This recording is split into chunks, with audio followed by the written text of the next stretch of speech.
Maharaja Indrawarman memiliki keturunan yang terdiri dari putra mahkota Candrawarman, putri Komalasari yang kemudian menikah dengan menteri kerajaan Kendan di Nagreg sekarang, lalu putra ketiganya bernama Pangeran Santawarman yang kemudian menjadi Brahmana. Pamannya Sri Maharaja Indrawarman, adik kandung Sri Maharaja Wisnuwarman, bernama Sang Karabawarman, mendampinginya sebagai Mahamentri Tarumanagara.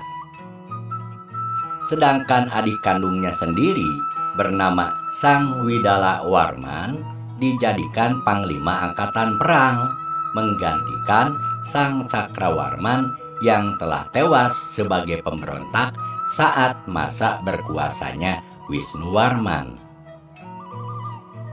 Setelah Sri Maharaja Indrawarman wafat, dinobatkanlah putra mahkota menjadi Maharaja ke-6 Tarumanagara dengan gelar nobat Sri Maharaja Candrawarman Sang Hariwangsa Purusakti Suralaga Wageng Paramarta.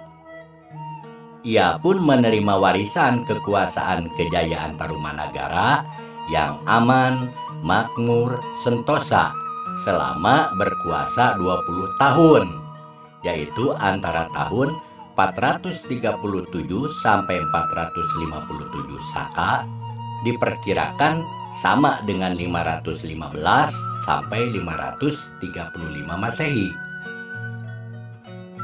Candrawarman memerintah dengan bijaksana, melanjutkan sikap lapang dada ayahandanya kepada para penduduk sekalipun berbeda dalam memeluk agama kepercayaannya. Ia pun ingin mengikat kesetiaan para raja bawahannya dengan cara memberikan kepercayaan penuh dalam menjalankan roda pemerintahan di daerah masing-masing. Maka sejak tahun 454 Saka atau 532 Masehi, pemerintahan di beberapa negara bagian diserahkan sepenuhnya kepada keturunan yang berhak atas dasar kesetiaan mereka kepada Sang Maharaja Tarumanagara. Hal itu mengindikasikan bila situasi politik zaman Sang Candrawarman sangatlah stabil.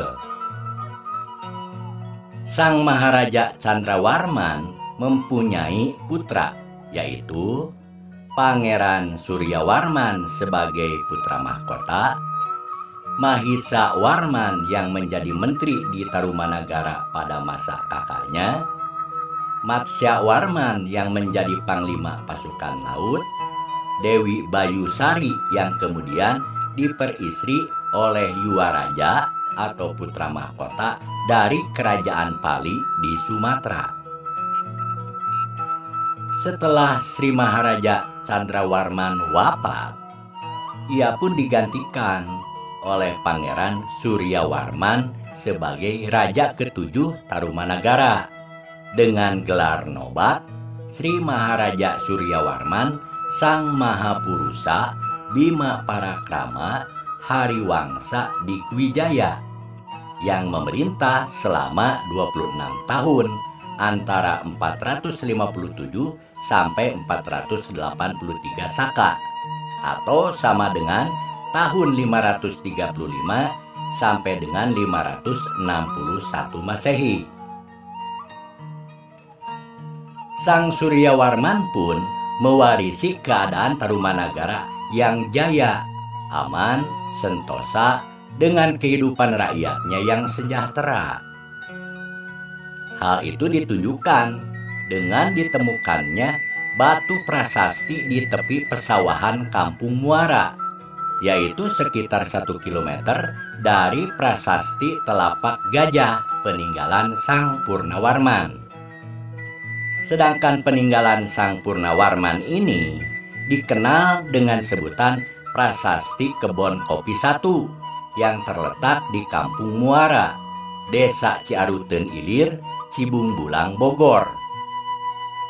Prasasti ini ditemukan pada abad ke-19 ketika dilakukan penebangan hutan untuk lahan perkebunan kopi.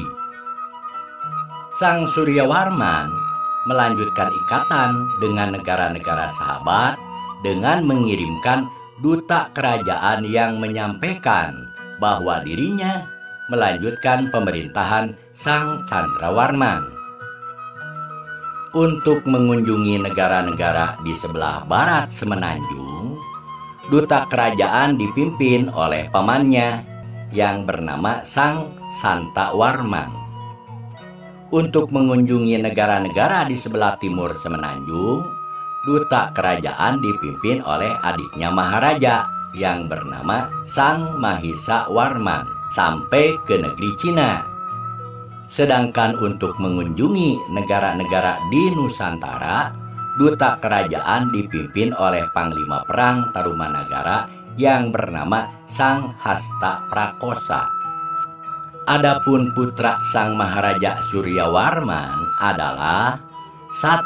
Pangeran Kertawarman sebagai putra mahkota, yang kedua Sudawarman yang kemudian menjadi Menteri Tarumanagara, dan yang ketiga Dewi Tirta Kancana yang kemudian diperistri oleh Maharsi Manikmaya dari Kerajaan Kendan yang wilayahnya sekarang berada di Nagreg.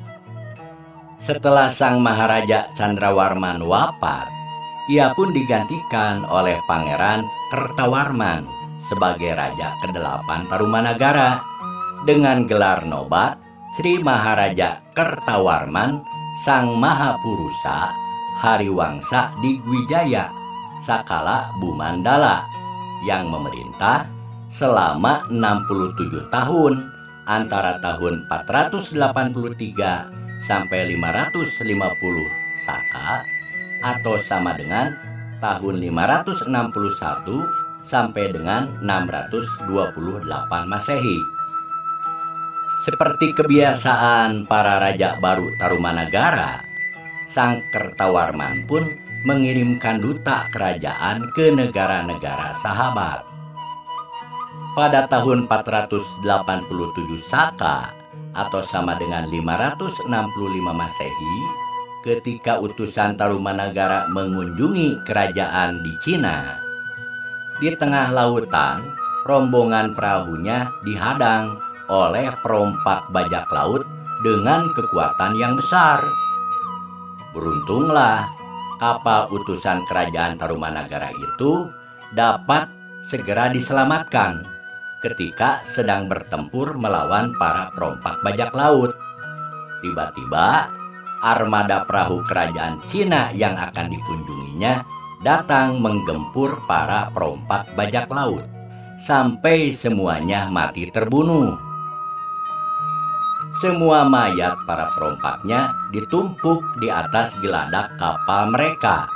Kemudian mayat-mayat para perompak bajak laut itu dibakar habis oleh para prajurit kerajaan Cina.